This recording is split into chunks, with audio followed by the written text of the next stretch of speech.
ओम नमः सिद्धेभ्यः। नमः श्रीवर्धमानाय धूतं कलिलात्मने सालोकानां त्रिलोकानां यद्विद्यादर्पणायते। ये रत्नकरण श्रावकाचार्य ग्रंथ पर अपनी चर्चा चल रही है। इसमें दान का प्रकरण अपन देख रहे थे। चार प्रकार का दान है और चार प्रकार का दान वो वैयावृत्य कहा गया है।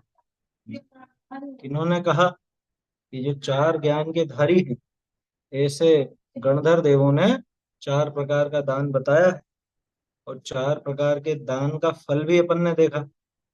चारों प्रकार के दान का फल उत्तम भोग, भूमि आदि, स्वर्ग आदि ये सब की प्राप्ति है। लेकिन ये कोई विशेष फल नहीं है, ध्यान रखना। स्वर्ग आदि की प्राप्ति, भोग भूमि आदि की प्राप्ति, ये असली फल नहीं है। असल में जिन मोक्ष मार्गी जीवों के लिए वो दान दिया गया है, उन्हीं की तरह ये मोक्ष मार्ग में आगे बढ़ सके, मोक्ष मार्ग में गमन कर सके और मोक्ष को प्राप्त हो, ये वास्तविक फल है ना। दान के फल में तत्काल में मंद कषाय रूप परिणाम होते हैं। तत्काल ही मंद कषाय के भाव होते हैं। इसलिए मंद कषाय परिणाम होकर के और वहां सम्यक दर्शन ज्ञान चारित्र आदि के लिए प्रयास बन सकता है, ये उसका वास्तविक है। कल ये भी देखा था अपन ने कि गृहस्थ जीव, जो ज्ञानी गृहस्थ है, वो विचार करता है अन्य वस्तुओं के संबंध में कि देखो ये जो संपदा आदि है सब कोई मेरी कमाई तो है नहीं, ये सब पिछले पुण्य के उदय से प्राप्त हो गई है। और जगत में भी जितना कुछ भी धन प्राप्त मुझे है, वो सारा भोग तो सकता नहीं हूँ। तृष्णा निरंतर बढ़ती जाती है, इच्छाओं का कोई अंत नहीं है। और निरंतर ऐसा विचार चलता रहता है कि कैसे और संपदा बढ़े। उसमें न्याय अन्याय नीति अनीति कुछ भी विचार नहीं रहता। पूरा एक संपदा बढ़ाने का ही विचार चला करता है। तो बहुत विचार करके और बहुत पाप करके, बाहर में वो सब पाप आदि करके ये धन कमाया हुआ दिखता है। इस धन को दान में लगाना ही श्रेष्ठ है। ऐसा नहीं सोचना कि इसको कैसे छोड़ूं, बहुत मेहनत से कमाया इसे कैसे छोड़ दूं, ऐसा नहीं विचार करना चाहिए। देखो कल अपन ने जो एक आध सुधार देखा था ना, वो ऐसे हजारों दुर्ध्यान करता हुआ संसारी जीव समस्त राज्य ऐश्वर्य, वहां राज्य के पहले संपदा भी आ जाएगी। समस्त संपदा, समस्त संपदा, ये कोमा जो था ना, कोमा के स्थान पे संपदा लिखा। समस्त संपदा कोमा राज्य ऐश्वर्य वगैरह।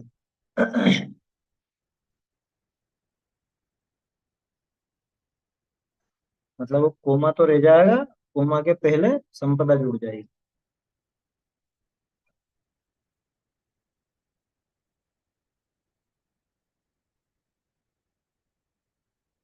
फिर कल बढ़िया बात आई थी, इस घोर काल में कोई कुछ मोह निद्रा के उपशम होने से, जिनेन्द्र भगवान के वचन से कोई अत्यंत विरले पुरुष सचेत होकर अपने हित का विचार करते हुए चार प्रकार के दानों में प्रवर्तन करते हैं, चार प्रकार का दान देते हैं। अब इसका अच्छा बढ़िया प्रकरण है और काफी लंबी व्याख्या है। काफी विस्तार दिया है इसको। मतलब पूरे 18 पेज की व्याख्या है। इसको अपन ढूंढारी से पढ़ते जाएंगे और हाथों हाथ ही अर्थ भी समझते जाएंगे। पहले श्लोक बोल लेते हैं, पिछले श्लोकों को बोल लेते हैं, 5 श्लोक, फिर आगे की चर्चा करते हैं। नव पुण्य प्रतिपत्ति सप्त गुण समाहितेन शुद्धेन अपसूनारंभाणामार्याणामिष्यते दानम् गृह कर्मणापि निचितम् कर्म विमाष्टि खलु गृह विमुक्तानाम् अतिथीनां प्रतिपूजा निर्मलं धावते वारी उच्चैः गोत्रं प्रणते भोगो दानादुपासना पूजा भक्ते सुंदर रूपं स्तवनात् कीर्त स्तपो निधिषु क्षितिगतमिव वटबीजम् पात्रगतं दानमल्पमपि काले फलतिच्छाया विभवम् बहुफलनिष्ठं शरीरभृताम् आहारौषधयोरप्युपकरणावासयोश्च दानेन वैयावृत्यं ब्रुवते चतुरात्मत्वेन चतुरस्रा। चलिए, अब आहार दान का ये जो प्रकरण है इसको देखते हैं अपन।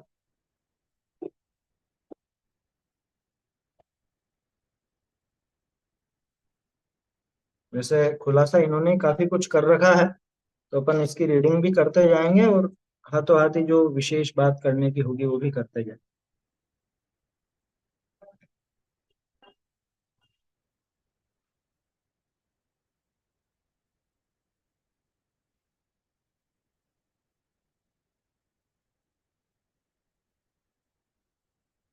हम्म। दान में आहार दान प्रधान। इस जीव का जीवन आहार ते ही, कोटि सुवर्ण का दान आहार दान समान समान नहीं है। भाई दानों में आहार की प्रमुखता है, आहार दान मुख्य क्यों? क्योंकि जीव का जीवन आहार से चलता है।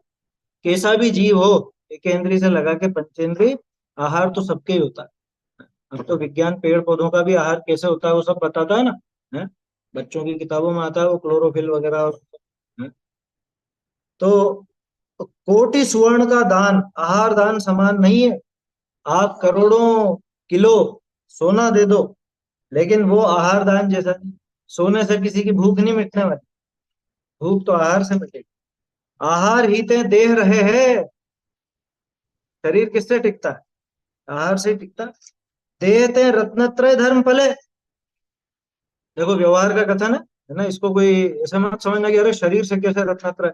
सामान्य कथन है, रत्नत्रय धर्म फलता है। व्यवहार रत्नत्रय की जब बात की जाती है तो उसमें वो शारीरिक क्रियाओं की बात, वहां पे शरीर से ही सरता। देह ते रत्नत्रय धर्म फले, रत्नत्रय धर्म ते निर्वाण होए है। निर्वाण में अनंत सुख है। बन गया ना चेन, पूरी चेन बन गई। इससे रत्नत्रय सधेगा, मोक्ष मार्ग सधेगा, मोक्ष होगा, अनंत सुख होगा। अर त्यागी निर्वांचक साधुनी का उपकार तो एक आहार दान ते ही है। मुनिराज आदि के लिए क्या दिया जाए कि आहार ही दिया जाता है। आहार बिना को तिल तुष मात्र वस्तु नहीं अंगीकार करे। निर्वांचक मुनिराज हमारे कैसे हैं कि आहार को छोड़ के अन्य कोई वस्तु श्रावकों से ग्रहण नहीं करते। आहार बिना देह रहे नहीं। आहार बिना अनेक रोग उपजे है। भोजन अगर नहीं मिले बराबर, देखो, समय पर नहीं मिले और बराबर नहीं मिले तो रोग आदि पैदा हो जाते हैं। शारीरिक कमजोरी से कई बार खबर आती है ना, भूख के कारण मर गए, कुपोषण के शिकार हो गए, तरह तरह के रोग हो गए, या अनेक रोग उपजे। आहार बिना ज्ञानाभ्यास नहीं होए है। ये आपने खुद ने भी कई बार अनुभव किया होगा। जब भूखे हो, है ना, भूख लगी हो तेज, और कि अभी ये कक्षा समाप्त हो गई है, इसके बाद एक कक्षा और रहेगी 1 घंटे की, और उसके बाद फिर लोगों का दिमाग खराब हो जाता है। और फिर कई बार ऐसी सूचनाएं आपने सुनी होगी कि कोई उतावली नहीं करे, जल्दबाजी नहीं करे, भोजन हम 12 बजे से पहले प्रारंभ करेंगे ही नहीं। आप चले भी जाओगे तो नहीं मिलेगा, और लोगों का फिर दिमाग खराब होता है कई बार इस तरह का होता है शिविरों में या पंच कल्याणकारी। क्या हुआ ये कि भूखे भजन ना होए गोपाल, ऐसे कहावत है लौकिक में क्या? भूखे पेट भजन नहीं होता, है ना, भरे पेट ही होता है। सामान्य कथन है। देखो, मुनिराज की बात मत लगाना है, अपने लिए भी लगाओगे, मतलब मुनिराज को आहार तो देना है, लेकिन मुनिराज के भूखे रहने से आत्म ध्यान नहीं कर सके ऐसी बात नहीं। हम लोग नहीं कर पाते, लेकिन क्योंकि अपन तो वैसे रागी द्वेषी है ना, और हमें तरह तरह के विकल्प खड़े होते हैं, तो भूखे रहने पर अपने आप ही उपयोग नहीं लगता। अरे स्वभाव बदल जाता है जीव का, स्वभाव माने वो चिड़चिड़ापन आ जाता है। देखा कभी? अष्टमी चतुर्दशी को जो लोग उपवास आदि करते हैं उन दिनों उनसे बच के रहते हैं लोग क्या, कि पंगा मत लेना आज, आज अष्टमी है या आज चतुर्दशी है, आज गुस्सा तेज होगा। समझ में आ रही है बात? तो आहार बिना ज्ञानाभ्यास नहीं होए है, नहीं पढ़ पाते, भूखे पेट नहीं पढ़ पाते। रोने लग जाए टाइम से खाना नहीं मिले तो, क्या कि ये तो क्लास में बैठे हुए हैं और हमको तो भूख लग रही है, और खाना कब बनाएगी मम्मी आकर के, हैं?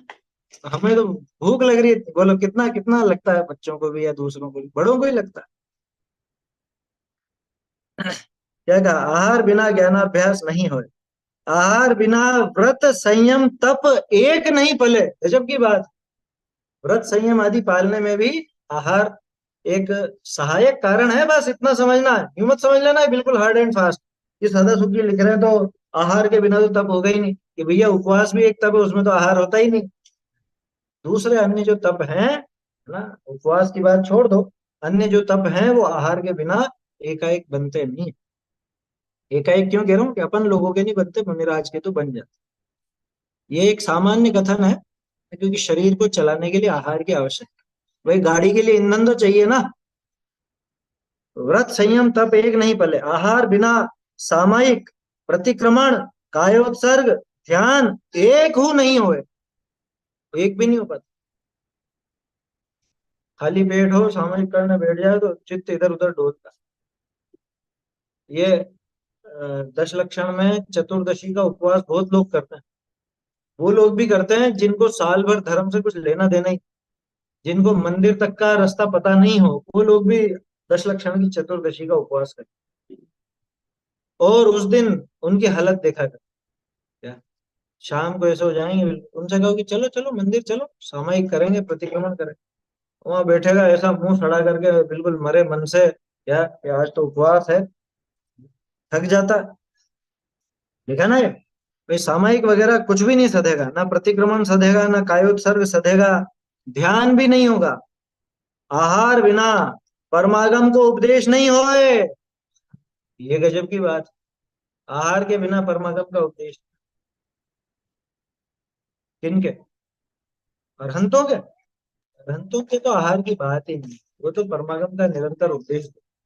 मुनिराज आदि भी, उनको जरूरी नहीं कि मतलब वो आहार करके ही लिखें, लेकिन सामान्य तौर पे वो भी शरीर को चलाने के लिए आहार लेते ही हैं। वो तो परमागम लिखने आदि में भी। अच्छा देखो, मुनिराज के बहुत उपवास हो ना, मान लो 2-3 दिन का उपवास हो, ज्यादा लंबा उपवास हो, आहार की विधि नहीं मिली हो, तो फिर वो लिखने में चित्त नहीं लगेगा भाई। शारीरिक श्रम भी तो है ना उस। अरे कभी कभी अपन लोगों की थकान ज्यादा चढ़ जाए तो स्वाध्याय में बैठे बैठे कितने बार पहलू बदलते हैं अपन। पैर दुख रहे हैं, हाथ दुख रहे हैं, कमर दुख रही है, आज भोजन नहीं किया तो आज थकान ज्यादा है, होता है कि नहीं। तो वो सामान्य कथन। आहार बिना परमागम को उपदेश नहीं हो, आहार बिना उपदेश ग्रहण करने को समर्थ नहीं होए।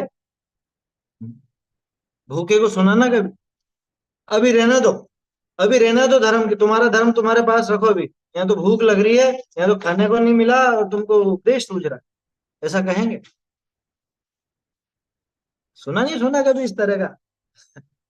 हमने तो साक्षात देखा है, लोगों को सुहाती नहीं उस समय पर, उपदेश ग्रहण भी नहीं कर पाएगा। आहार बिना कांति विनस जाए, शारीरिक कांति क्षीण होती है, मति विनस जाए, बुद्धि बराबर काम नहीं करती, चिड़चिड़ापन आ जाता है। कीर्ति शांति, अच्छा एक शांति और शांति दो अलग अलग लिखा है यहाँ। इन्होंने क्या किया है, कीर्ति हाँ ठीक है, कीर्ति शांति शांति नीति गति रति उक्ति शक्ति द्युति प्रीति प्रतीति नाश को प्राप्त हुए, है ना, ये सब लाइन से लिख दिया सदा सुख जी ने, कि ये सब भोजन के बिना, आहार के बिना नाश को प्राप्त होती, सब घट जाती है। आहार बिना शम भाव, मैं क्या लिखा, समभाव लिखा है ना, उसको शम कर लेना। शम और सम में अंतर है। शम भाव यानी प्रशम भाव, उपशम का भाव। क्या हाथ दो क्या,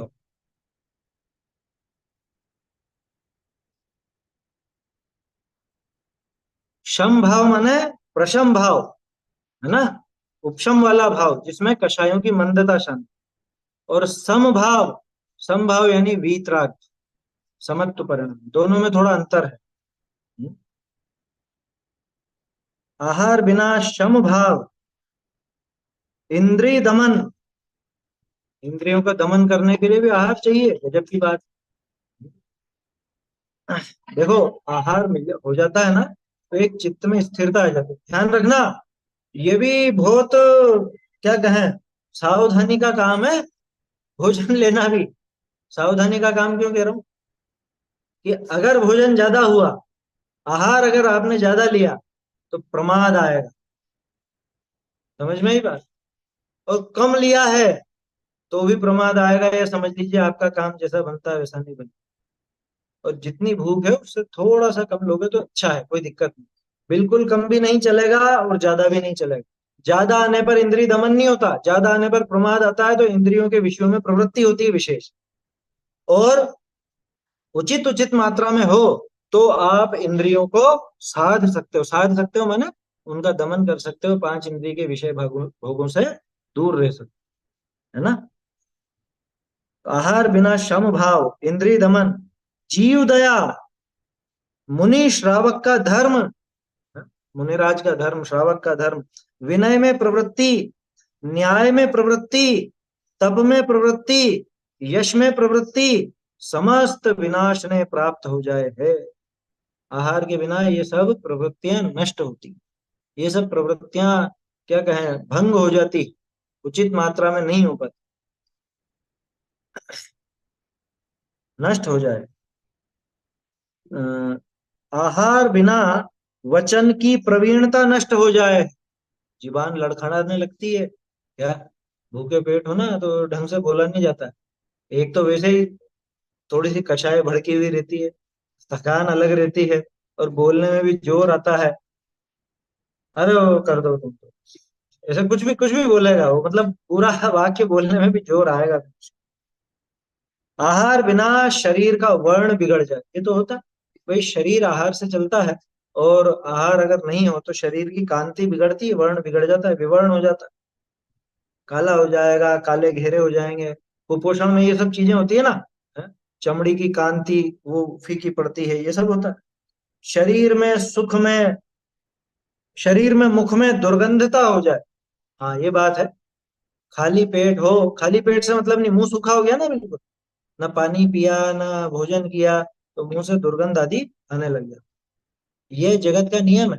या जगत का क्या मतलब है कि विज्ञान का समझ लो, जैसे नालियां होती हैं, कुछ भी होती हैं, वो सब सूखी हो तो ज्यादा बदबू मारती, बहती हुई हो तो बदबू नहीं मारती, सूखने लगती है तो बदबू मारती। ठीक है, ये भी तो नाली, फूड पाइप, वाटर पाइप, यहाँ कुछ गया ही नहीं, तो ये बदबू मारने लग जाती, शरीर में, मुंह में दुर्गंध आने लग जाती। भोजन के बिना ये भी होता है।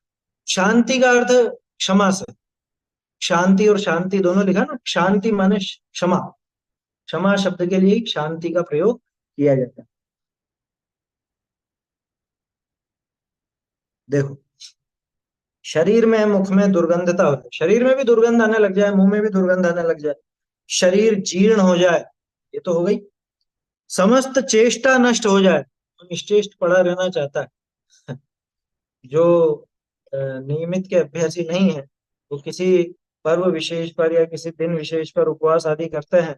वही जैसे दशम की 14 पर उपवास करने वालों को देखो आप, कैसे निश्चेष्ट पड़े रहते। कह रहा आज इसको मत छेड़ो, इसका उपवास, इसको पड़े रहने दो एक तरफ, क्या, पड़ा ही रहता है, दिन भर पड़ा रहता है। कितनी बज गई टाइम देखता रहता है बस, अभी तो इतना दिन और बाकी है, कि कब रात हो और सोए और सुबह उठ के फिर चल।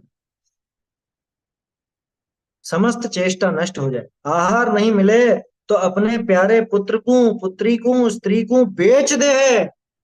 ऐसे प्रसंग भी सुनने को मिले, पहले कहानियां ऐसी लिखी गई है क्या, खाने पीने का नहीं था, भोजन के लिए या इसके लिए एक बेटे को बेच दिया, बेटी को बेच दिया, स्त्री को बेच दिया, एक बोरी अनाज के लिए। ऐसे खूब प्रसंग मिलते हैं। आहार बिना नेत्र नीते देखने समर्थ नहीं होए, हैं? आहार नहीं हो तो आंखों की ज्योति भी कम पड़ जाती है, आंखों से दिखना भी बंद हो जाता है। आहार कर्णनिते श्रवण करने को, नासिकाते गंध ग्रहण करने को, स्पर्शन इंद्रियते स्पर्शन करने को समर्थ नहीं होए, माने कुल मिला के सभी इंद्रियां शिथिल हो जाती हैं, अपने विषय ग्रहण करने में समर्थ नहीं। आहार इन सबका पोषक है ना, इन सबको पोषण करता है। देखो, आहार बिना समस्त चेष्टा रहित मृतक समान होए। मरे जैसा तो हो ही जाता है। क्या बार बार उदाहरण दें, वही 14 पे जिनको बहुत मतलब साल भर जो नहीं करते उनकी बात कर रहा हूँ। नियमित करते हैं उनकी बात नहीं, नियमित वाले तो अभ्यास ही हो गए, उनको फर्क नहीं पड़ता है। लेकिन साल भर जिनको ना मंदिर जाना ना स्वाध्याय करनी, लेकिन बस एक बड़ी 14 है, बड़ी 14 है, बड़ी 14 का उपवास कैसे करना, कि कुछ भी नहीं करना, खाना पीना नहीं, बैठे रहो अपना एक तरफ। अब मोबाइल से थोड़ा सहारा हो गया इसको, टाइम पास हो जाता है, हैं? आहार बिना मरण हो जाए, मृतक समान होए मरण हो जाए, बोलो। मुर्दे के समान हो जाता है या मर भी जाता है। भोजन नहीं मिलने के कारण मर गए, ऐसे ऐसे हो जाता है। आहार बिना चिंता, शोक, भय, क्लेश, समस्त संताप प्रकट हुए। आहार नहीं मिले तो ये सारी दिक्कतें और दुख खड़े हो जाते हैं, चिंता लगने लगती है, शोक होता है, भय वगैरह ये सभी होते रहते हैं, सब प्रकट हो जाते हैं। दीनता हो जाए, संसारी लोग अपमान करे। ऐसे भी होते हैं दुष्ट लोग, चिढ़ावे कि अरे देखो भूखा है, इसको मिला ही नहीं, खाने को ही नहीं मिला, या ऐसे ही कुछ करता रहे। ऐसे घोर दुख दुर्ध्यान को दूर करने वाला जो आहार दान दिया, सो समस्त व्रत संयम में प्रवृत्ति कराई। अब देखो आहार के बिना क्या क्या दुर्दशा हुई। ये बातें क्यों बताई? इसलिए बताई कि ये अब आहार दान दे तो इन सब दिक्कतों से बच सकता है, इन सब दिक्कतों से वो सामने वाला व्यक्ति बच सकता है, दूर हो जाए, है ना। उसको ये संक्लेश ताप इत्यादि ये सब नहीं होगा। क्या लिखा? मासोपवासी मुनि कंस को पूर्व भोग में लगातार 3 मास आहार न मिलने पर अगले जन्म में उग्रसेन राजा के पुत्र होकर बदला लेने का, हाँ, निदान पूर्वक मरण हुआ, ये सब हुआ ना, संक्लेश परिणाम हुए ना, आहार नहीं मिलने के कारण। और अगर एक साधर्मी को आहार मिल जाए तो ये सब दिक्कतें नहीं होंगी। माने कुल मिला के मोक्ष मार्ग में प्रवृत्ति हो सकेगी, है ना, यही अर्थ निकला ना। ये सारी बातें इसीलिए बताई कि भाई आहार दान कितना महान। आहार दान देने से ये सब दिक्कतें दूर होती है, किसकी? जो मोक्ष मार्ग में लगा हुआ है उस जीव, मोक्ष मार्गी जीव को सहारा मिल जाता है, उसकी सहायता हो जाती है, वो इन सब विरूपताओं से बच जाता है। जो आहार दान दिया,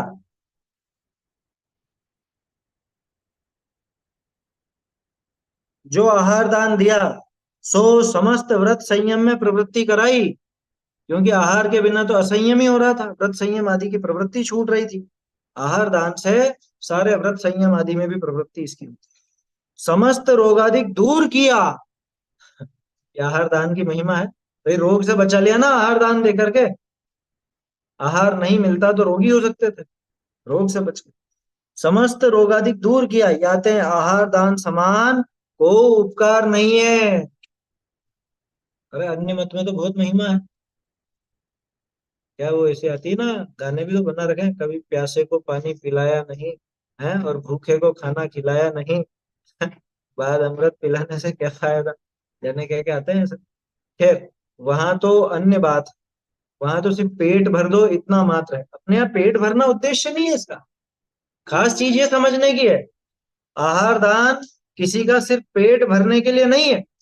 आहार दान किसके लिए है? कि इसके मोक्ष मार्ग में बाधा नहीं आए, इसको मोक्ष मार्ग में गमन करते हुए ये सब दिक्कतें नहीं आए जो आहार दान के बिना आती, आहार के बिना आती है।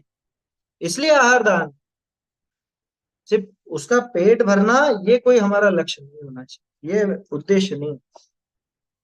पेट क्यों भरना, अगला प्रश्न ये खड़ा होगा। पेट इसीलिए भर रहे हैं उसका, ताकि खाली पेट जो समस्याएं होंगी वो उसके नहीं हो, मोक्ष मार्ग आसानी से सद सके। तो कुल मिला के मोक्ष मार्ग को बढ़ावा देने के लिए आहार दान दिया जाता है। ताते आहार दान समान को उपकार नहीं है। बहुरी रोग का नाश करने वाला प्रासुख औषध दान, ये आहार दान की तो बात हो गई मेरे ख्याल से, अब औषध दान देखो, औषधि दान की बात। बहुरी रोग का नाश करने वाला प्रासुक औषध का दान श्रेष्ठ है। प्रासुक औषधि, ये शर्त लगा दी यहाँ पे। औषधि के नाम पर हर कुछ नहीं, मांसाहारी दवाइयां नहीं है? ऐसी दवाइयां जो प्रासुक हों। जाओ ऊपर जाओ। देखो, सम रोग का नाश करने वाला प्रासुक औषध दान श्रेष्ठ है। ये तो हमें सामान्य जीवों पर भी दया करके करते रहना चाहिए। ध्यान रखना, हालांकि उसमें कोई विशेष फल नहीं हो, तो सिर्फ एक दया का परिणाम है। कोई बेचारा ऐसा हो, परेशान हो, दुखी हो, अपने पास कुछ ऐसी दवाई हो जिससे उसका रोग दूर हो सके, तो सामान्य रूप से उसको दे दो। लेकिन कैसा, ध्यान रखना, प्रासुक औषधि, ऐसी नहीं जिसमें बहुत जीवों का घात होता हो, जिसमें त्रस्त जीवों का घात हो, मांस आदि से बनी हो, लाल निशान वाली दवाइयां, रेड सिंबल आता है ना, चोको गोल मार्क आता है उस पर, ऐसी दवाइयों का प्रयोग नहीं कर। और जिसके बारे में पता चल जाए, देखो एक चीज है, बहुत से लोग हरे निशान मात्र में संतुष्ट हो जाते हैं। हरा निशान भ्रामक है, लाल निशान ईमानदार है। क्या मतलब? लाल निशान का मतलब यह है कि ये नॉनवेज है, ये तो बात पक्की। तो लाल निशान तो बिल्कुल सही कह रहा है, लेकिन हरे निशान पे भरोसा नहीं कर सकते। क्यों? क्योंकि उनकी नजर में तो अंडा भी वेजिटेरियन में गिन लेते हैं, है समझ? और सीधी सीधे कोई मांस आदि या खून वगैरह का प्रयोग नहीं किया हो, लेकिन कोई केमिकल का प्रयोग किया हो जो उससे निकला हो, तो भी वो हरा निशान देता है। इसलिए मैंने कहा हरे निशान पर भरोसा मत करना। भरोसा नहीं करना माने ये कंफर्म मत रहना कि ये बिल्कुल निर्दोष ही होगा। लाल निशान तो पक्का सदोष है, वो तो ईमानदारी से बता रहा है कि हाँ भाई इसमें ये दिक्कत है ना। लेकिन जिसमें हरा निशान भी हो, तो पूरी तरह आप जैसे भ्रम में मत आ जाना। देखो क्या कह रहे हैं, रोग का नाश करने वाला प्रासुक औषध का दान श्रेष्ठ है। दान किसको देना, ये तो पहले ही देख चुके हैं अपन, पात्र जीवों की बात है। हाँ, टूथपेस्ट वगैरह में ये हड्डियां आती हैं और ये आती हैं। हड्डियां नहीं आती है, हड्डियों से निकलने वाला वो फ्लोराइड वगैरह जो भी है, वो इस्तेमाल किया जाता है। और वो तो केमिकल है, तो ये तो लगा देंगे हरा निशान उस पर। पेस्ट वैसे अपने काम में लेने का ही नहीं है कायदे से। क्या? टूथपेस्ट, वो पेस्ट जो गीला है, वो काम में लेने का नहीं। आप लोगों को मंजन की औषधि बताई थी ना, वो बना लो, उसमें क्या है, घर का है और श्रेष्ठ है। आए समझ? खैर, रोग का नाश करने वाला प्रासुक औषध का दान श्रेष्ठ है। रोग करी व्रत संयम बिगड़ जाए। अभी देखा था ना अपन ने, रोगी हो, मतलब वो आहार की वजह से बताया, वहां तो आहार नहीं हो तो रोग हो जाएगा, रोग होगा तो व्रत संयम आदि सब बिगड़ जाता है। स्वाध्याय ध्यान आदि समस्त धर्म कार्य का लोप हो जाए, ये तो अपने साथ ही हो जाता। कभी अपना स्वास्थ्य बिगड़ गया हो, रोग हो गया हो, कोई बीमारी हो, बुखार उखार हो, तो कहाँ स्वाध्याय कर पाते हैं? कि आज तबीयत ठीक नहीं है, सिर दर्द बहुत है, कमर दर्द है, समझ लीजिए कोई भी बीमारी हो गई, कुछ भी हो गया, तो छूट जाता। चिंतन मनन तो कर सकते हैं, लेकिन ये बैठ करके जैसे अगर अपन रोज करते हैं, ये तो नहीं हो पाता। मंदिर में पूजन आदि छूट जाएगी है, और भी जो कुछ भी धर्म ध्यान के नाम पर जो भी करते हैं धार्मिक क्रियाएं, वो छूट जाती। अरे, जैसे मान लो किसी को चोट लगी, है ना, प्लास्टर बंध गया। अब प्लास्टर बंधे बंधे आप मंदिर में पूजा तो नहीं कर सकते, द्रव्य से पूजा तो नहीं कर सकते, भाव पूजा कर सकते हो, भाव पूजा की दिक्कत नहीं। और मंदिर ही नहीं जा पाए तो बड़ी समस्या हो जाती है ना। ऐसा भी तो हो जाता है, ऐसी दशा हो गई मंदिर ही नहीं जा पा रहा। तो इसलिए अ, स्वाध्याय ध्यान आदि समस्त धर्म कार्य का लोप हो जाए, रोगी के सामायिक आदि का आवश्यक नहीं बन सके है। रोगी जीव के जो सामायिक प्रतिक्रमण प्रत्याख्यान इत्यादि बताए हैं, वो आवश्यक नहीं बन पाते। ये किसकी बात है? ये दोनों की बात है, मुनिराज के भी और श्रावक के भी। मुनिराज तो जैसे तैसे थोड़ी कोशिश कर भी लेंगे, श्रावक कैसे करे? क्योंकि इसके तो राग द्वेष भी ज्यादा है। मुनिराज तो उसको एक अपनी परीक्षा की घड़ी मान करके और उसमें अपना उपयोग लगा सकते हैं, थोड़ा बहुत लगाने का प्रयास कर सकते हैं, जितनी सामर्थ्य हो उस हिसाब से। लेकिन श्रावक, श्रावक की सामर्थ्य उनसे वैसे भी कम। शारीरिक सामर्थ्य की बात नहीं कर रहा हूँ, मैं आत्मिक बल की बात कर रहा हूँ। ये तो जरा से में घबरा जाता है, अस्पताल दौड़ता है, डॉक्टरों के पास दौड़ता है, और आजकल तो बड़ी समस्या है ना, छोटे छोटे बच्चों को, मान लो 5-7 साल के भी हों, थोड़े बड़े भी हों, अरे बड़े ही हों भले, या जरा सा कुछ हुआ नहीं और अस्पताल दौड़ते हैं सारे के सारे। आया समझ में? अरे थोड़ा इंतजार तो करो, हैं? थोड़े उसके शरीर की प्रतिरोधक क्षमता पर भी तो भरोसा रखो, कि बहुत जल्दी डॉक्टरों के पास जाना और बहुत जल्दी दवाइयां दे देना, ये वास्तव में उस शरीर को क्षीण करने की चीजें हैं, अगर प्राकृतिक चिकित्सा की दृष्टि से भी देखोगे तो। क्या, थोड़ा सा सहन करने दो। एक आध दिन में कोई नहीं मरता, और अगर मर ही रहा हो तो मर ही जाएगा, इतना कमजोर होगा तो वो तो यूं भी मर जाएगा। आया समझ? बात समझ में आ रही है क्या कहना चाह रहा हूँ? ये इतनी जल्दबाजी दवाइयों के नाम पर उचित नहीं हमारे लिए। दूसरों को औषधि का दान देना वो तो होना ही चाहिए। अपन अपने परिवारजनों के पीछे बहुत घबराते हैं, बहुत अपन घबराहट में रहते हैं, अरे कुछ ऐसा नहीं हो जाए, वैसा नहीं हो जाए। अरे ऐसे ही नहीं मर जाता कोई। आयु पूरी होनी हो, आयु पूरी होती हो तो वो तो कहीं भी होगा तो अस्पताल ले जाओगे तो भी मरेगा। इसलिए थोड़ा सा उसकी क्षमता पर भी भरोसा रखो, एकदम जल्दी नहीं भागना चाहिए। ये लौकिक दृष्टि से, हाँ मोह दौड़ाता है, बिल्कुल सही बात। मोह दौड़ाता है। जगत में जितनी भाग दौड़ है सब मोह के कारण ही है। कहीं की भी देख लो, सारी भाग दौड़ मोह के कारण, और कोई कारण नहीं। तो रोगी के सामयिक आदि आवश्यक नहीं बन सके, रोग करी आर्त ध्यान निरंतर होए है। रोग में, पीड़ा में, कोई तकलीफ हो उसमें भयंकर आर्त ध्यान होता है। द्विपायन मुनि का देख लो ना, कि उनके कौन सा रोग था, कि रोग तो नहीं था लेकिन पीड़ा हो गई थी ना, भारी पीड़ा हो गई थी, उनको मारा और सब करा, उन पे एक तरह से उपसर्ग हो गया, और उसमें ऐसी स्थिति बिगड़ गई, इतना गुस्सा कि सबको जला के राख कर दूं, इतना गुस्सा। और कह दिया दो ही बचोगे बस तुम, और कोई नहीं बचा। बोलो। हम्म? रोग करी आर्त ध्यान निरंतर होए है, मरण बिगड़ जाए है। कोई समाधि मरण भी करने वाला हो लेकिन रोग हो उसको कुछ, मरण बिगड़ जाता है। मरण बिगड़ने का अर्थ समझे? हम्म? किसको कहते हैं मरण बिगड़ना? जिसके समाधि मरण नहीं है उस सबका मरण बिगड़ा हुआ ही है।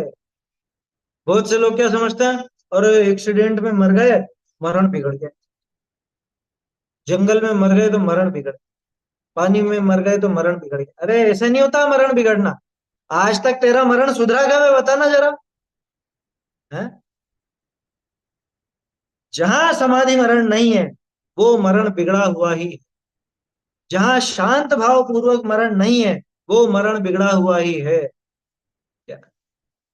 और बहुत बेचारे तकलीफ में मरे, बहुत पीड़ा भोग भोग करके मरे, मरण बिगड़ गया इनका। है? तकलीफ में मरना मरण बिगड़ना?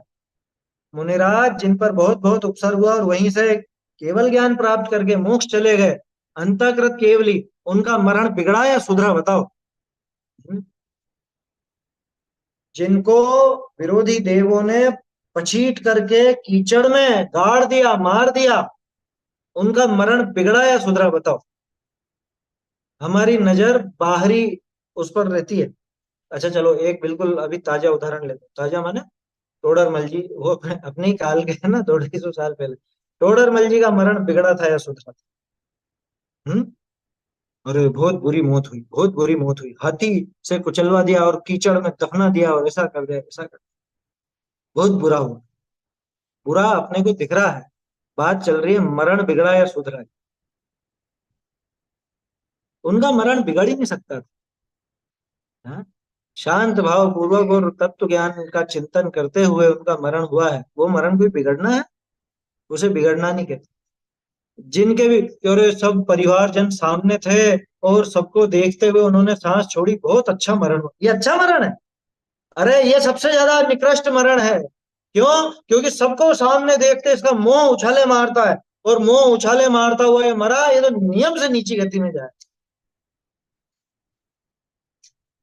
मरण हमेशा उसका अच्छा, कि जिसका समाधि मरण, समाधि मरण शब्द ज्यादा भारी लगता हो तो यूं समझ लो तत्व चिंतन करते हुए जिसका मरण हो, तत्व विचार करते हुए जिसका मरण हो, आत्म स्वरूप को समझने का प्रयास करते हुए जिसका मरण हो, वो मरण सुधरा। और बाकी सारे मरण बिगड़े। चाहे वो बहुत शांत, मतलब यूं शांति में दिख रहा है कि हाँ बहुत अनुकूलता थी, है, एसी वेसी सब लगे हुए थे, पलंग पे था और सारी नौकर चाकर सब सेवा में उपस्थित थे, परिवारजन सब सामने थे, बहुत अच्छा मरण हुआ, कोई अच्छा नहीं हुआ। आया समझ? वो मौत किसकी भली, कि जो तत्व विचार करके मरण करता है उसकी मौत भली। अच्छा, जवानी में मर जाए तो मरण बिगड़ गया, अरे बहुत कम आयु मिली, बहुत कम आयु मिली। यहाँ कहते हैं एक क्षण भी जी मगर तू ताज बनकर जी, बाबूजी कहा करते एक क्षण के लिए भी जी लेकिन ताज बनकर जी तू तो। ताज का मतलब वो ताजमहल से नहीं, मतलब इतना श्रेष्ठ जीवन जी। आया समझ? अपने ज्ञानियों का जीवन देखो ना, टोडर मल जी वगैरह का, इनका आयु भले कम रही हो लेकिन क्या जीवन था, हाँ? आज अपन उनका गुणगान करते नहीं थकते। समाधि मरण बिगड़ जाता है औषधि आदि नहीं हो तो, ऐसा यहाँ पे कह रहे हैं, सामान्य कथन है, जरूरी नहीं कि बिगड़ ही जाए, क्योंकि जिसका वास्तव में समाधि मरण होता है वो तो औषधि आदि सब त्याग देता है। ये तो एक सामान्य कथन है, औषधि वगैरह मिल जाए तो थोड़ी सी इसको शांति बनी रहती है। प्रासुक, लेकिन ध्यान रखना, यहाँ औषधि की जो बात है वो सिर्फ प्रासुक औषधि की बात है, हर किसी तरह की औषधि की बात नहीं है। रोग से अर्थ ध्यान निरंतर होता है, मरण बिगड़ जाता है, रोगी के संक्लेश दिन दिन प्रति बढ़े, रोगी जीव के संक्लेश दिन प्रतिदिन बढ़ता जाता है। देखो, अपघात करया चाहे है, कई बार तो ऐसा होता है ना, रोग के कारण ऐसा विचार आता है कि प्राणांत कर लूं, रोग किसी का ऐसा बढ़ जाए, बहुत सी बीमारियां ऐसी होती है जिसमें बहुत तकलीफ होती, बताते हैं क्या, बहुत ज्यादा तकलीफ थी वो तो, ऐसा मन करता था इसका कि बस आत्महत्या कर लो, आत्महत्या कर लो। अपघात, अपघात करया चाहे, अपघात माने आत्मघात, ठीक है ना। रोगी पराधीन हो जाए है, पराधीनता आ जाती, कह रहे साहब हिल ही नहीं सकता, बिल्कुल पलंग पे पड़ा हुआ है, बहुत से ऐसे रोगी हो गए ना। अच्छा, ऐसे ऐसे लोगों की जीवनियां हैं कि जो पहले जीवन में बहुत एक्टिव थे और जिनका बहुत नाम चलता था और बहुत प्रसिद्ध थे, लेकिन जब वो रोगी होकर के पलंग पर पड़े, जब हिल भी नहीं सक रहे हैं, दूसरे व्यक्ति सब संभाल रहे हैं, तो फिर उनका जीना दूभर हो जाता। क्यों? क्योंकि जिंदगी तो वो ऐसी जीता था बिल्कुल, क्या बोलते हैं उसको, सबकी निगाहों में रहता और मतलब बहुत ऊंचा कहलाता था, और अब दूसरों के आश्रित हो गया, दूसरों के आश्रित होते इसको ऐसा लगता है मेरा तो जीवन समाप्त, मेरा तो जीवन बिगड़ गया। अरे इसकी दृष्टि गलत है। शरीर की दशा से हमारा जीवन बनता या बिगड़ता नहीं, शरीर की दशा बिगड़ती हो तो आत्मा का जीवन बिगड़ जाए ऐसा बिल्कुल नहीं, शरीर की दशा बहुत सुधरी हुई हो, स्वस्थ हो, तो आत्मा की दशा सुधरी हुई हो ऐसा बिल्कुल भी नहीं है। या तत्व ज्ञान से हीन है उसका जीवन बिगड़ा हुआ ही है निरंतर, उसका जीवन भी बिगड़ा और उसका मरण भी, और जो तत्व ज्ञान से सहित है उसका तो जीवन मरण सब सुधरा हुआ है, चाहे शारीरिक दृष्टि से कैसा भी क्यों है। लिखा ना ये, रोगी पराधीन हो जाए है, मन इंद्रियां चलायमान हो जाए, मन भी चंचल हो जाता है, इंद्रियां भी चलायमान हो जाती, उठना बैठना सोना चालना बहुत कठिन हो जाए। हाँ सही बात है, नेम और फेम ये गया और डिप्रेशन में चले जाते हैं, क्यों? क्योंकि वो आदत पड़ी हुई है ना, लोग बाग मेरी हाँ जी करते हैं तो मुझे बड़ा वो लगता है, और अब कोई पूछने वाला नहीं, पड़ा हूं एक कोने में। ये अधिकांश जितने भी प्रसिद्ध लोग होते हैं सबका अंत बहुत दुखद होता है अगर जीवन में समझदारी नहीं है तो। हम्म, वो ऐसा था ना एक, मतलब बहुत तड़पता है वो, बहुत छटपटाता है, जैसे कोई फिल्म स्टार हो, है ना, क्या नाम था उसका, राजेश खन्ना। राजेश खन्ना अपने टाइम पर वो ऐसा कहता था, वो खुद को ऊपर आका और नीचे काका, खुद को काका कहलाता था, मतलब सब काका कहते थे, और आखिर में बहुत उसको कि कोई है ही नहीं, पूछने वाला ही नहीं है? कोई पूछने वाला नहीं, कितनी तड़फड़ाहट होती। बहुत है इस तरह के, है ना, नाम ऐसे तो खूब है। कहने का अर्थ यह है ये भाई रोग आदि से ये सब दुर्दशाएं भी हो जाती है ना। अपना तो प्रकरण रोग के ऊपर चल रहा है। तो रोगी ना भी हो और ऐसे खोटे भाव पूर्वक मरण हो तो भी वो मतलब अच्छा मरण नहीं हो तो मरण बिगड़ा हुआ ही। घर पे मरो, चाहे अस्पताल में मरो, चाहे रोड पर मरो, चाहे नदी समुद्र में मरो, चाहे जंगल में मरो, उससे कोई मरण अच्छा या बुरा नहीं होता, है ना। अच्छा, बहुत से लोग क्या कहते हैं कि देखो हम तो क्या है, स्वाध्याय में बैठे बैठे ही मर जाए तो अच्छा, वो मरण सबसे अच्छा। और बहुत से लोगों के दिमाग में यही रहता है कि वो तो मंदिर में पूजा करते करते मरे। ऐसे सुना है ना, बहुत से किस्से हुए हैं इस तरह के, कि पूजा करते करते वहीं लुढ़क गए, कितना अच्छा मरण हुआ।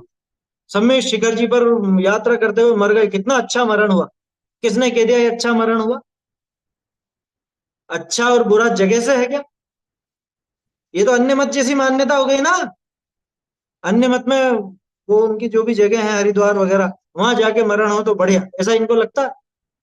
हम्म? ठीक इसी तरह से इसने ये भावना बना ली कि मंदिर में मरूं तो अच्छा, या स्वाध्याय करते हुए मरूं तो अच्छा, या शिखर जी गिरनार जी पे मरूं तो ज्यादा अच्छा। कि भैया रोजाना जाने कितने जीव, त्रस्त जीव वहां पे मरण को प्राप्त होते हैं, उनका कोई भला नहीं हो रहा। जगह से कोई फर्क नहीं पड़ता, पहले देख चुके हैं ना अपन आकाश और काल के बारे में, है? कोई जगह भली या बुरी नहीं, क्यों? क्योंकि आकाश तो त्रिकाल शुद्ध है और जगह सब आकाश की है। कोई समय कोई घड़ी अच्छी या बुरी नहीं, क्यों? क्योंकि काल भी त्रिकाल शुद्ध है? इसके भाव कैसे हैं, उससे इसका मरण भला है बुरा क्या? बोलिए।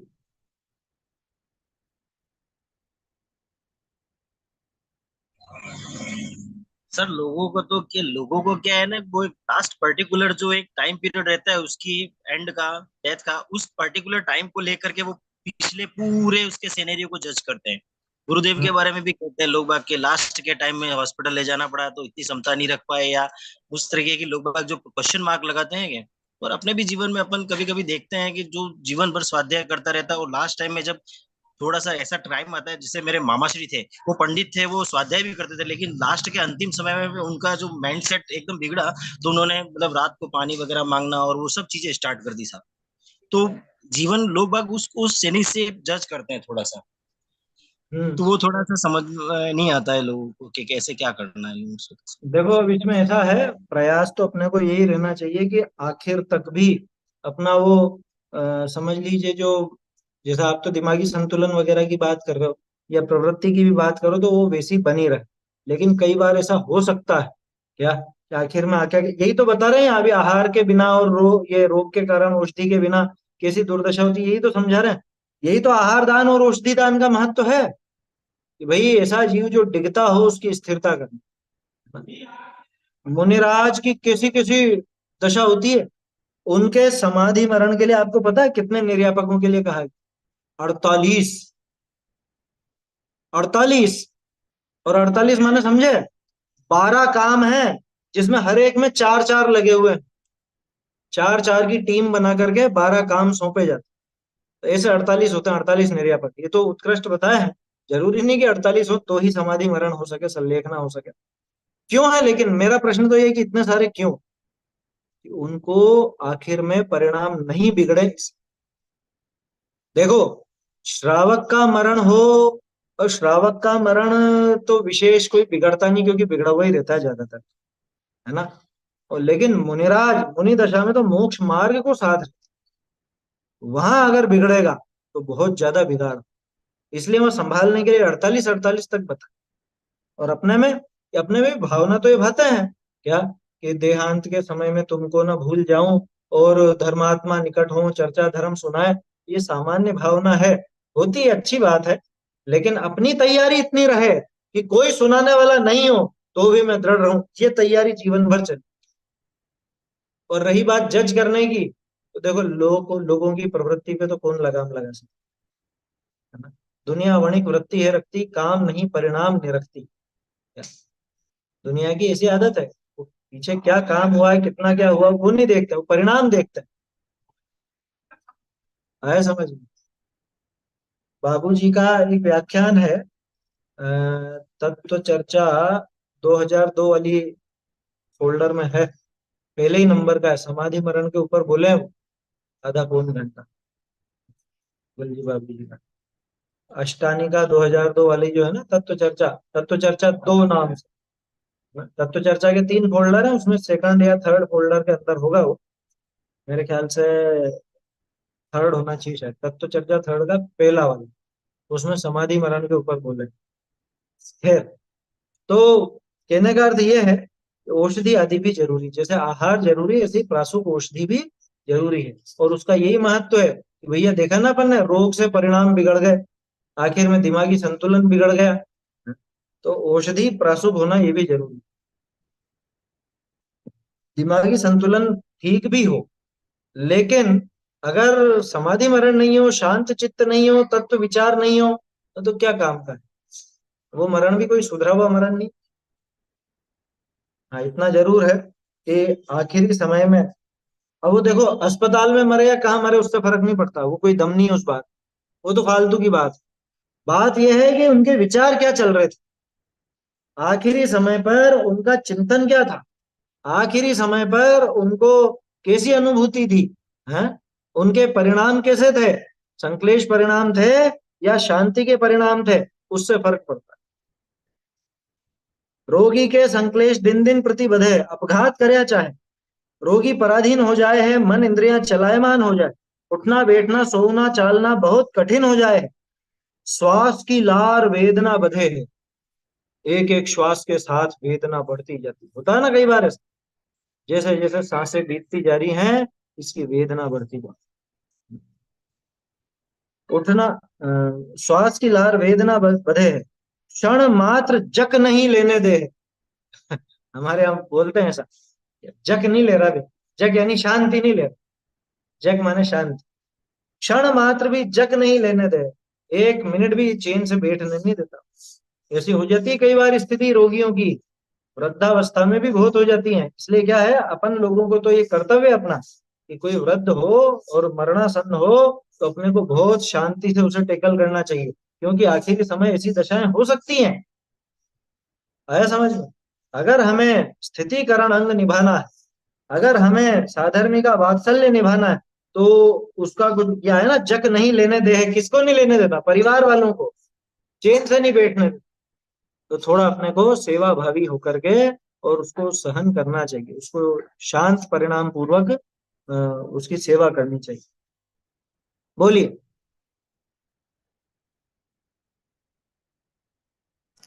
पंडित जी, जैसे कि मेरी मम्मी का के बारे में पूछना है मेरे को, कि उनको नियम वगैरह दिला के रात में हम लोगों ने सुलाया, और फिर उसके बाद 2 बजे रात को बहन ने पानी पिलाया, और उसके बाद 2 घंटे बाद वो चली गई नींद में ही, तो फिर उनका कैसे मरण माने अपन? अच्छा माने कि मतलब भाव कैसे रहे होगी, फिर सोते सोते ही चली गई? देखो, सोते सोते में भी परिणामों में शांति थी या कैसा था, अब ये तो अपन जानते नहीं है पंडित ना। जी, चेहरे में तो शांति दिख रही थी, कोई उनके हाथ और ध्यान नहीं थे, कोई शरीर में तकलीफ नहीं थी, कोई मुंह खुला सोने नहीं, में कुछ थोड़ा नहीं। कुछ अपने को दिखेगा, जैसे कोई कोमा में पड़ा हुआ हो, अब कोमा में पड़े पड़े ही मरण हो जाए तो कोमा में उसके परिणाम कैसे चल रहे हैं ऊपर से नहीं दिखता। ये तो केवल ज्ञान गम्य है कि उनको वास्तव में परिणाम कैसे रहे होंगे। और रही बात कि आपने सब नियम वगैरह कराए और वो करा, देखो एक चीज समझ लेना, हमारे कराने से किसी के नियम नहीं होते, सामने वाले की भावना बनानी चाहिए, सामने वाले को प्रेरित करना चाहिए। लेकिन ये तरीका बिल्कुल गलत है कि हमने तो नियम दिला दिए थे उनको, मैंने तो सब नियम दिलवा दिए उनको। ऐसे बहुत से लोग घमंड करते हैं क्या?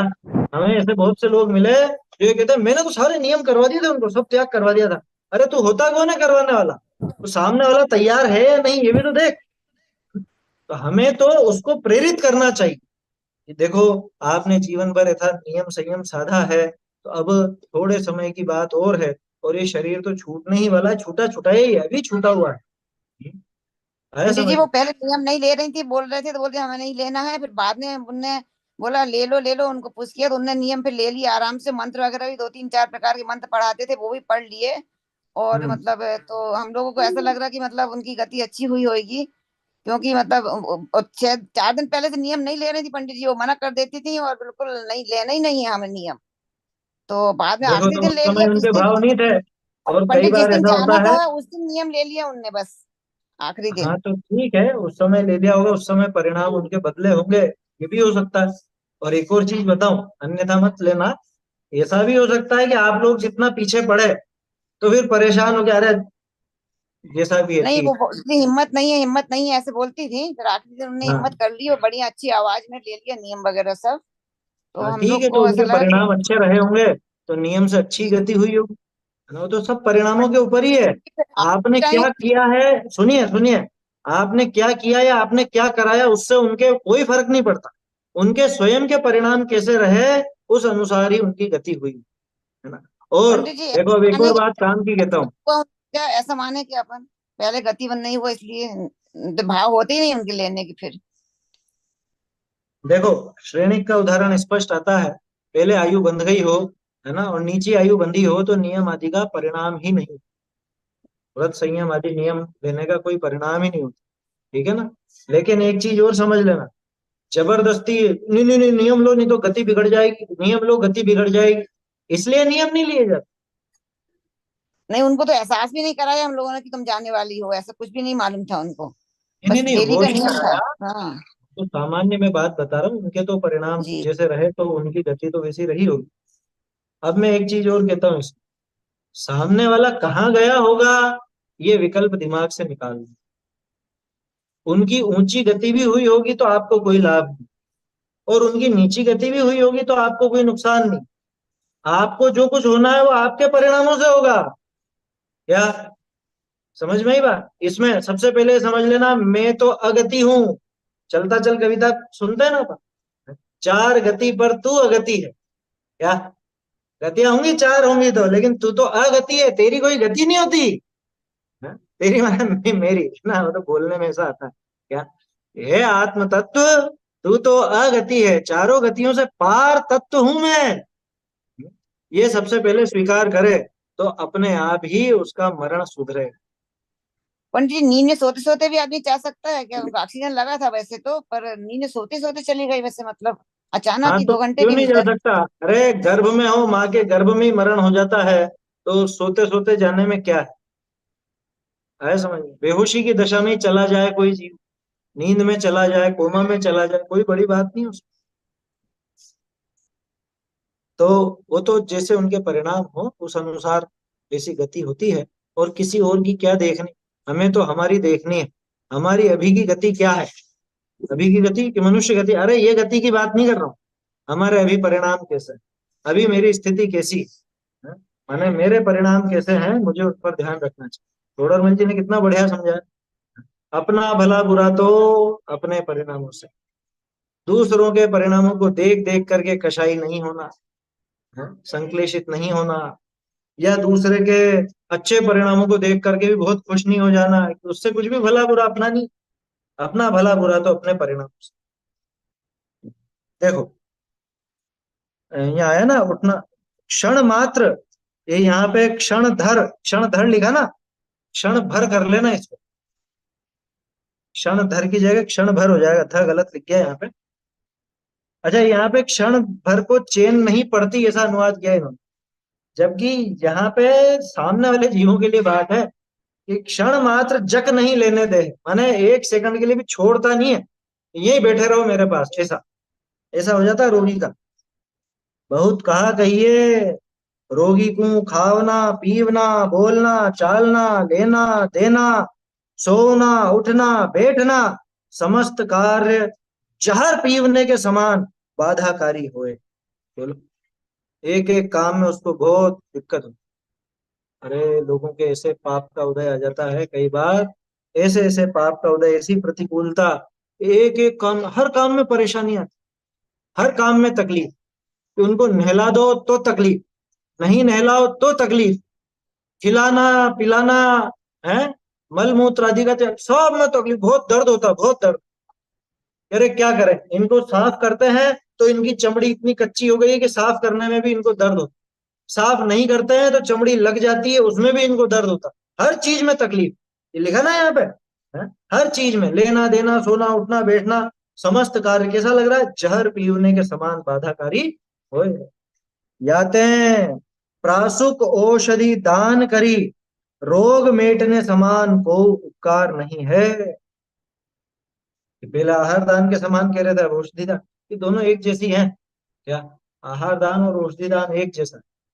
आहार दान क्षुधा रोग के नाश के लिए किया जाता है, और दूसरे रोग नहीं हो इसके लिए किया जाता है। और औषधियां तो विशेष पर्टिकुलर किसी खास रोग के नाश के लिए किया जाता है। दोनों में भावना यह है कि इसका चित्त स्थिर रहे, सामने वाला जो पात्र जीव है इसका चित्त स्थिर रहे, इसके परिणाम स्थिर रहे। यही भावना है आहार दान में और औषधि दान में। इसके अलावा अगर और कोई भावना है तो समझ लेना मामला गड़बड़ है। तो प्रासुक औषध दान करी, रोग मेटने समान को उपकार। रोग मिटे, आहार आदि किया जाए, है ना? रोग मिटने पर ही आहार आदि हो सकता है ना? बीमारी में आहार वैसा नहीं हो पाता।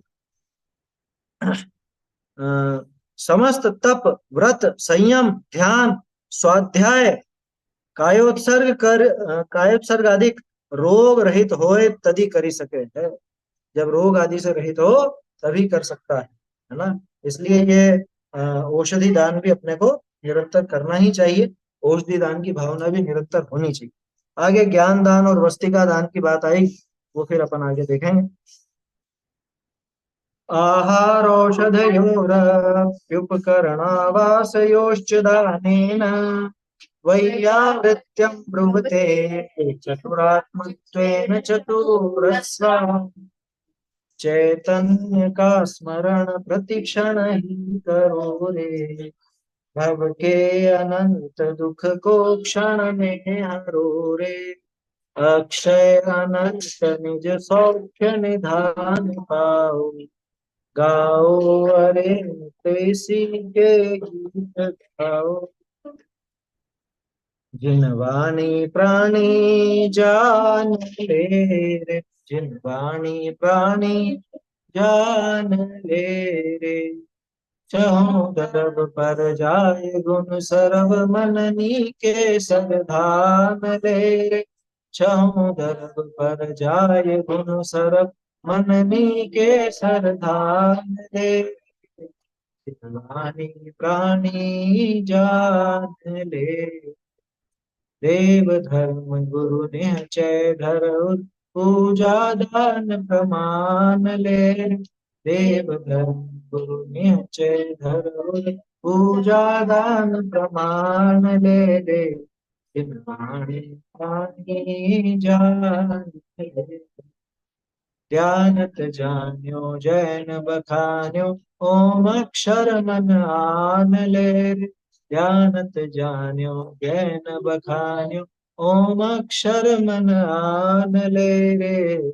जिन वाणी प्राणी जान ले रे, जिन वाणी प्राणी